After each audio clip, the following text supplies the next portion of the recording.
Hey everyone, welcome to our deep dive today. We're going to be looking at some really powerful stuff. Oh, yeah. It's the whole concept of sanctification Okay. and what it looks like for us as Christians, Yeah. you know, Yeah, to stand up for truth. for sure. Our main guide for this is going to be this devotional from my life today. Okay. And it looks at the life of the Apostle John. Right. It kind of uses him as a blueprint. I think it'll be interesting to see what we can get out of this. You know, what's really cool about this devotional is that it doesn't shy away from how complex John's character was. Yeah. We always think of him as like, the apostle of love. Yeah, the love guy. But it reminds us, this devotional, that He wasn't always like that. he wasn't always that way. He actually had some flaws. Like he had pride, Really? a temper, Oh, wow. even some ambition. Interesting. It's pretty Let's humanizing. think the before and after picture. Yeah.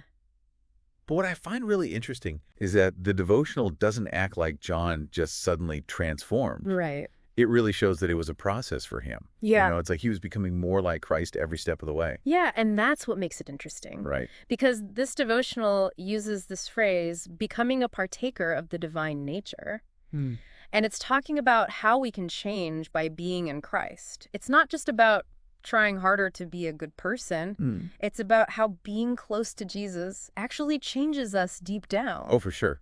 I think a lot of people can relate to that. Yeah. Sometimes we can get stuck thinking That's right. that sanctification means being perfect and never sinning. Like flipping a switch. Yeah, exactly. But this devotional saying that it's more about always getting closer to Jesus Right. and letting his grace work in us. Right. And then that slowly changes our thoughts and our motives. Yeah, exactly. Like think of it like a potter and clay. Like, the clay doesn't just instantly change. Yeah. It takes time, pressure, and a skilled potter. Yeah. So it's like we're giving ourselves to God, like that clay to the potter, Right. and he can smooth us out, Yeah. and make us ready for what he wants us to do. Oh, I love that analogy. Yeah. Reminds me of that verse in Philippians about how God starts a good work in you. Right. He'll finish it. Yeah. So I guess what I'm hearing is that Yeah. being more like Christ is less about trying super hard on our own Yeah, and more about letting God change us. for sure. It's a journey. It's a process, and thankfully we've got God who's helping us the whole way. Absolutely. But Yeah. the devotional doesn't stop there. Right. It talks about how this change we're talking about should show up in what we do, in our character. For sure. And there's one line that stood out to me. Yeah. When people say they're Christians Yeah. and their religion doesn't make them better people, Right. like in all parts of their life, Yeah. if they're not really acting like Christ, Then they're not really his. Those are strong words. that is pretty strong. Makes you think, like, Yeah. is my faith just something I think about, or does it actually change how I live? Yeah. How you treat people, how you handle challenges. Exactly. It's about really living what you believe, letting your faith be a part of everything you do. Your relationships, your work, even with strangers. Yeah, like others should be able to see your faith. It should be like something they can actually experience. So it's not just knowing the right stuff. Right. It's about letting that stuff change who you are Yeah. and what you do. Yeah, and you know what that leads us to? What's that? Another interesting thing this devotional talks about. Right. It's about the tension between standing up for truth and loving people who are lost. Oh, yeah, that's a good one. It's like we have to pick sometimes, Yeah. Do we say what we believe even if it makes people mad? Right. Or do we try to just be loving and accepting even if it means we're not being true to what we believe? It's a tough one. And I think every Christian struggles with that at some point. Definitely. But what's really helpful about John is Yeah. he shows us it doesn't have to be one or the other. Right. He loved people, like, a lot. He even got called the disciple whom Jesus loved. Oh. Right. But he never changed his mind about the truth. So how did he do that? Like, Yeah. how do you stay true to what you believe and not make people mad? Well, the devotional doesn't give us step-by-step instructions, but I think John's life shows us a couple things. Okay. Like, first, real love doesn't mean you got to change what you believe. Sometimes the most loving thing you can do is Yeah. actually tell the truth, even if it's hard. Yeah, that makes sense. And second, you got to talk to people with humility Yeah. and listen. We don't have all the answers. Everyone's on their own journey. So it's like finding that balance between really believing in something Yeah. and still being loving. Yeah, holding on to truth but not letting go of love. Exactly. And remember, our goal is to help people see Jesus, Right. not win arguments. Yeah. Especially nowadays, it seems like everyone's just yelling their opinions and trying to shut everyone else down. For sure. It makes you wonder how we can actually talk to people who believe different things Right. without changing what we believe. It's tough. It takes effort, prayer, and a lot of grace, but I think it's possible. You think so? I do. John's life shows us that. He really believed in stuff, but he also had so much love. That's the balance we're all supposed to aim for. It's really inspiring. It reminds me that becoming more like Christ isn't just about avoiding bad stuff. It's about being more like him. Yeah. And how we think, what we do, and how we treat people. For sure. As we're talking about becoming more like Christ. Yeah. I keep thinking about perfection. Oh, yeah. Is that even possible? Right. I mean, the devotional uses John as this, like, awesome example of sanctification. Yeah. But he never said he was perfect, did he? That's a great point. And you know what? The devotional talks about that. Really? It reminds us that even John, who is really close to God, Right. still knew he messed up sometimes. Right. And that actually takes the pressure off. For sure. Because it means we don't have to be perfect on our own. Well, it's not like we reach this point where we never make mistakes. Yeah, Or never feel tempted. We're all still working on it, you know? Because, let's be real, we all mess up. Exactly.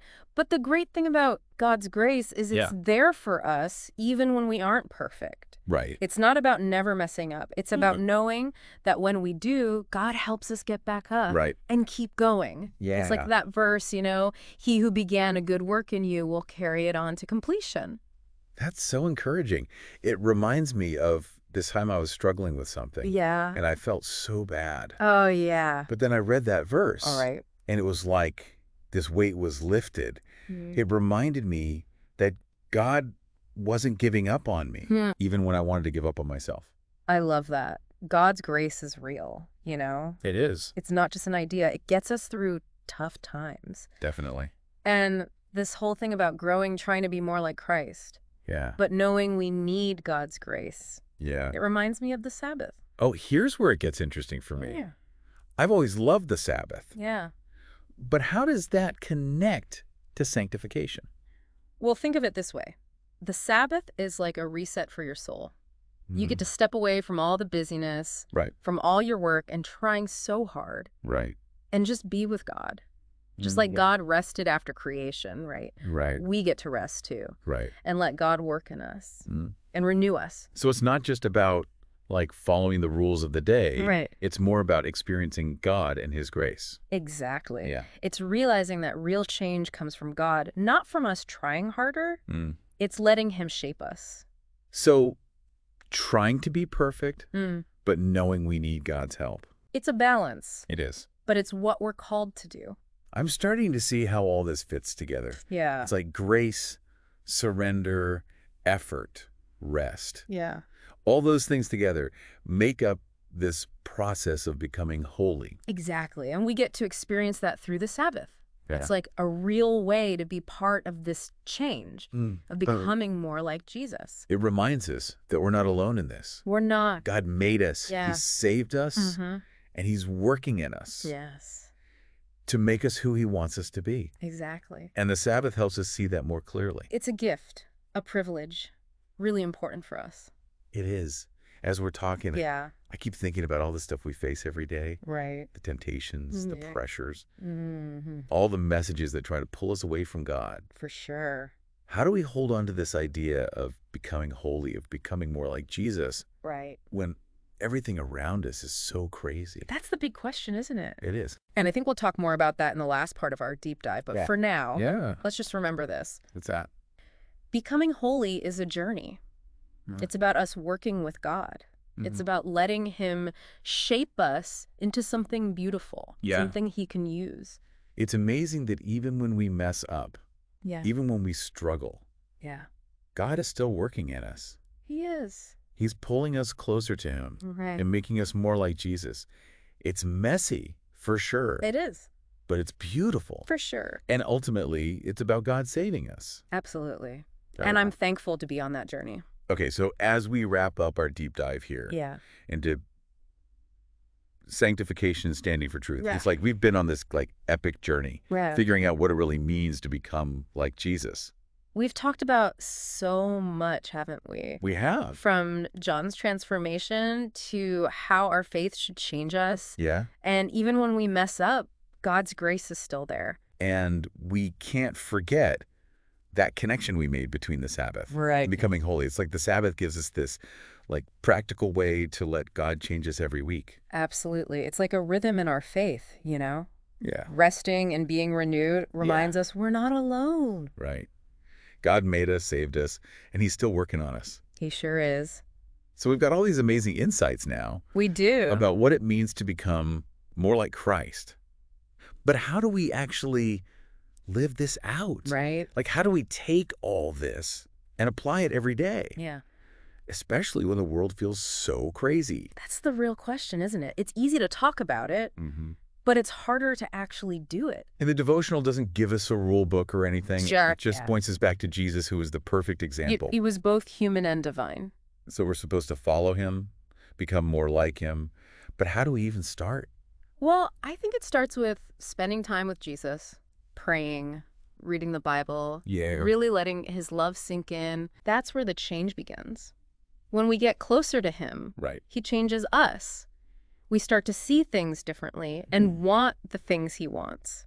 Like we're getting a whole new way of thinking. Yeah, exactly. Like a new operating system, one that runs on love, grace, and truth. I like that. And as that happens, it shows up in how we treat other people. We're more patient, more forgiving, more understanding. Less judgmental, more giving people second chances. Exactly. And that's where it gets tough, you know? Yeah, I think so too. Living out our faith when other people don't believe the same things. Or even fight against it. It's like we're supposed to be light in the darkness. Right. But sometimes that darkness feels really strong. It does. But here's the thing. We don't have to do it alone. Right. We have the Holy Spirit with us, helping us to represent Jesus in the world. Yeah. And remember, becoming holy is a journey. It takes time. We won't always get it right. We'll mess up. But God's grace picks us back up every time. It does. That's good to remember. Reminds me of that quote, sanctification is not the work of a moment, an hour, or a day. Oh, yeah. It is a continual growth in grace. Yeah. It's a journey, and we've got God with us the whole way. He is. And as we go, let's support each other, pray for each other, help each other keep going. Yes, for sure. Let's be a community that shows the world how beautiful and amazing Jesus is. So as we finish up here, let's not just forget all this. Right. Let's take it home with us, to our families, work, everywhere we go. Absolutely. Let it change how we live, how we love, and how we treat the world. Let's not just hear the word, but do what it says. Become more like Jesus every single day. Yes. Thank you so much for joining us on this amazing deep dive. We hope you've been inspired, challenged, and encouraged to get closer to Jesus. And show his love and truth in everything you do. See you next time.